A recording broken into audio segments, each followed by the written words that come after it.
அப்படியே ஆபிரகாம் தேவனை விசுவாசித்தான், அது அவனுக்கு நீதியாய் எண்ணப்பட்டது என்கிற வேத வாக்கியம் நிறைவேறிற்று.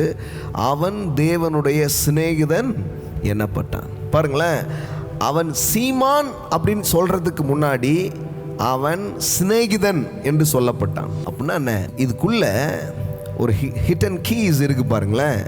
கடவுளோடு இருக்கிற அந்த உறவு, கடவுளுடைய நண்பன் என்கிற அந்த உணர்வு, இதெல்லாம் ஆபிரகாம் வாழ்க்கையில முதல்ல உண்டாகுது பாருங்க. ஒரு செழிப்பின் பயணத்தை, ஒரு பெரிய செல்வந்த வாழ்க்கைக்கான ஒரு பயணத்தை நம்ம செய்ய இருக்கிறோம், துவங்கி இருக்கிறோம். நான் உங்களுக்கு சொல்றேன், கடவுள் உங்க கூட தான் இருக்கிறார். ஆனா நீங்க கடவுள் கூட இருக்கிறீங்களா அப்படின்றது தான் கேள்வி. அவன் ஒரு ஃப்ரெண்டா இருந்திருக்கிறான், பெரிய பணக்காரன், அதே நேரத்தில் அவன் கடவுளுக்கு நண்பன். யோசித்து பாருங்க, இது ரெண்டும் ஒன்றா போக முடியும் பாருங்களேன்.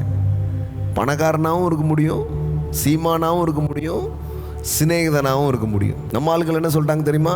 உலக பொருளுக்கும் தேவனுக்கும் ரெண்டுமே பிரித்து விட்டாங்க.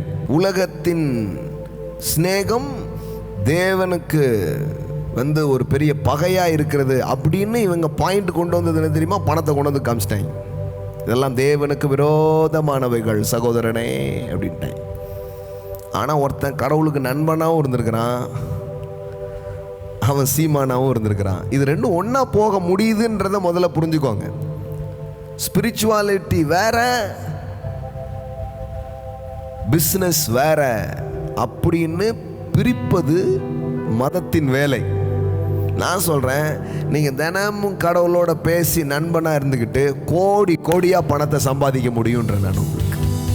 ஆமென். இவர் பிசினஸ் பர்சன், இவர் spiritual person. Business person spiritual பர்சனாக இருக்க முடியாது, ஸ்பிரிச்சுவல் பர்சன் பிசினஸ் பர்சனாக இருக்க முடியாதுன்னு ஒரு நடுவில் ஒரு கோடை போட்டு பிரித்து விட்டோம். நம்ம நிறைய பேர் என்ன நினச்சிட்டாங்கன்னா, இந்த செழிப்பின் காரியம் கடவுளோடு நெருங்குவதற்கு தடையாய் மாறிவிடும், அதனால் அந்த பணத்தை தூக்கி குப்பையில் போடு, அந்த நகையை தூக்கி குப்பையில் போடு, அந்த வேலையை விட்டுரு, அந்த பிஸ்னஸை விட்டுரு, தெய்வத்தோடு நீ வரணும். நல்லா புரிஞ்சுக்கோங்க, ஆவிக்குரிய உயர்வு, ஆவிக்குரிய தொடர்பு வேற, செழிப்பு வேற.